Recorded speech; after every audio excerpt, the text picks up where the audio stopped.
Hi, how's it going? Today I'm going to show you how to get the best shots from flying your drone. This video isn't about how to fly your drone, how to use your drone or any of that bullshit. If you want to check that out, go and see someone else's video. But today this is only the good stuff. I'm just going to give you some tips on how to get the best drone footage that doesn't suck.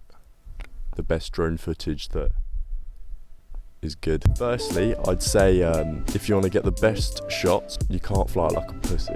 I can't say that, man. Firstly, you can't fly your drone and get cinematic shots if you care about crashing your drone.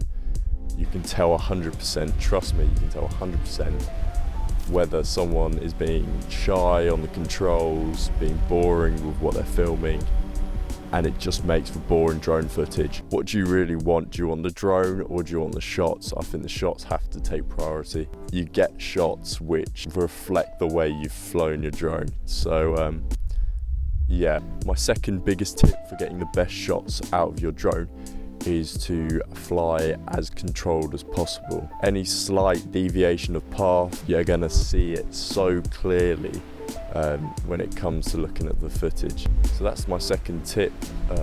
Keep the drone controlled and you'll get the best clips. And yeah, that's really about that. And you'll get the clips you want. The next point I have is to give your drone shots some sort of context. Drones used to be like the coolest thing and everyone used to be intrigued, but nowadays on YouTube everyone has a drone, it seems. Anyone who's trying to do cinematic shots has a drone. If you think about Casey Neistat, his drone shots obviously are so risky, but he gives them context. He flies his drone, following his bike, following his skateboard.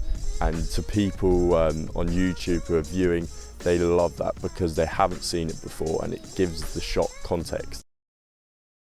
My next tip is get your drone up to the subject as close as possible. I know this is really risky, but it will make your drone footage so much more exciting. Going back to the Casey thing, he gets close to himself when he's on his bike and it is so risky, and you've seen how many drones that Casey has crashed, but he gets the best shots out of it. It's better when you've got a wide angle camera lens on your drone to get close up to whatever you want to show. Obviously you can get some beautiful horizons and really show the whole landscape with a drone, and that is perfectly fine, but overall I would say if you want to get better drone shots, you need to get closer to what you're trying to show. It'll really improve the shot and make them far more interesting and people will love them.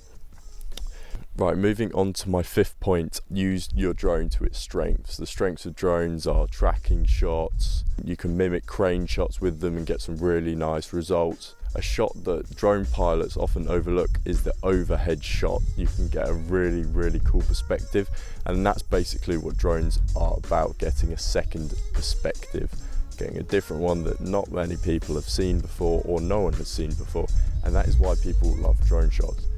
Get a perspective that someone hasn't seen before and your drone shot will be perfect. One technical point, always turn your drone on from level ground. This will help prevent your drone drifting off from side to side when it's supposed to be stationary. Even though it's a technical point and I'm not really going through those, that is one that I learned the hard way and it's definitely something you need to know.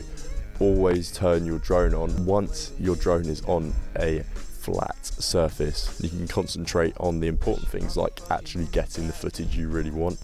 And a point I should include is always check the legalities of flying your drone in different areas. I know it's boring, I sometimes don't bother doing it because I just want to get the shot, but you should do it. And yeah, do what you like.